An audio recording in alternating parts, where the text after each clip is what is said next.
கர்த்தர் நல்லவர்.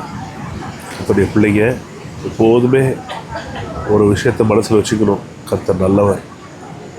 சூழ்நிலைகளை கண்டு கர்த்தரை சந்தேகப்பட்டுறக்கூடாது. மாறாக எப்போதும் விசுவாசிக்கணும். கர்த்தர் நல்லவர். அவர் கிருபை என்றும் உள்ளது.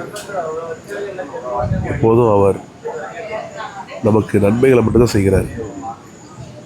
இப்போது நடக்கிற தீமைகள், சோதனைகள், வருகிற சோதனைகள் எல்லாவற்றுக்கும் கர்த்தருக்கும் தொடர்பில்லைன்றது தான் சத்தியம், அதான் உண்மை.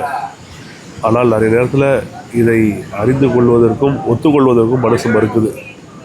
ஆனால் நம்ம தான் சொல்லணும், தாவீது சொன்னது போல், ஆத்துமாவே கர்த்தரை ஸ்தோத்திரி, மனதே கர்த்தரை துதி, அவரோட அக்கிரமெல்லாம் மன்னித்தார், நோயெல்லாம் குணமாக்குறார், பிராணனை உயிரை அழிவு விலக்கி மீட்டார், கிருபையினால் இரக்கத்தால் முடிசூட்டுகிறார், நன்மையினால் வாயை திருப்தியாக்குகிறார்.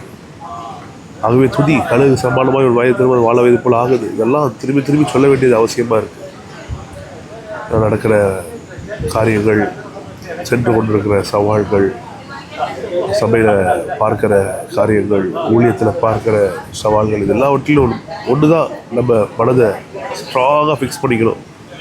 கர்த்தர் நல்லவர், நன்மை செய்கிறது. உங்கள் வாழ்க்கையிலையும் கர்த்தர் நல்லவர் என்கிற இந்த வெளிச்சம் பெரிய நன்மைகளை தரும். ஃப்ரெண்ட்ஸ், சந்தோஷமாக இருங்க. கர்த்தர் வாழ வைக்கிறேன். நல்லா தூங்குங்க, நிம்மதியாக இருங்க.